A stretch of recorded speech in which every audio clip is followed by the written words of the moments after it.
A lot of expectation from the general public about what should happen, and yes, they do exaggerate a bit, and there is some amount of bias which comes purely because of what is expected to happen here and how there is overemphasis on what IITs should be. I don't think media has a special attention or focus when it comes to IIT.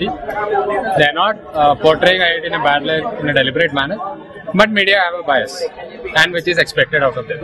Maybe in Chennai the media is biased, maybe, because I think the Hindu has a rift with the institute or something, the dean or something, so maybe it's biased in Chennai, but generally also, because it's a sensational item, so they would want to publish it in the bad way. Even if it's in the not so bad way, but still. It's only because of the hype around the IITs that it's exaggerated so much. Because people do so much to get into an IIT that anything that happens here becomes a big news.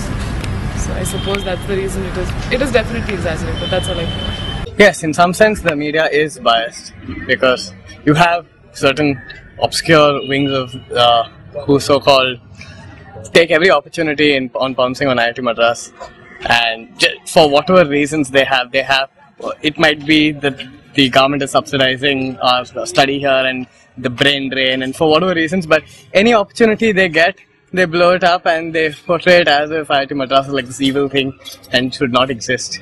So in that sense, yes, media is in certain factions of media are biased against IIT Madras, but then again you can't generalize it. So I think it is we're a premier institution, and I think people want to hear about us, and so no matter what the media says, people will want to hear what they want to hear, and the media will print what the people want to hear. So an IIT prof being a hooligan is much more conducive to public consumption than photographer being a hooligan, something which we already know. IIT name is really reflected. They just make a hype of it. The same like now the Dawn incident. It was a hype. The reason behind whatever had been happened, it was clearly stating that IIT was at no fault. You don't know the facts, you know. I mean, in general, the reaction of see, if I were to be in the administration also, my reaction would be to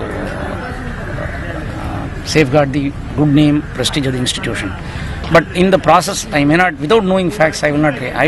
My first instinct would be to somehow protect the good name of the institution. Anybody would do.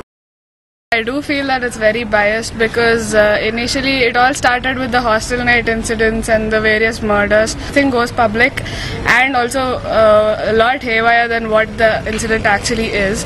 Don't give the actual facts. They exaggerate everything by a lot, by huge amounts, and then show it outside. And there is because of this, I think there's a lot of bad impression about Insti. Yes, because of the popularity of the IITs probably, and that could be possible reason. That sometimes it is, yes, exaggerated. If a similar incident would have happened in some other normal college, then probably wouldn't have been showcased the way it has been. So popularity can be one of the reasons. Maybe no. I guess we should take everything with a pinch of salt. Media might be a little biased because ultimately we are the cream of the society. At least we have portrayed the cream of the society. So it will be a little biased, and media houses in itself, they need TRPs. But we also do not have a PR cell wherein we can actually give out statements, and except for the fifth estate.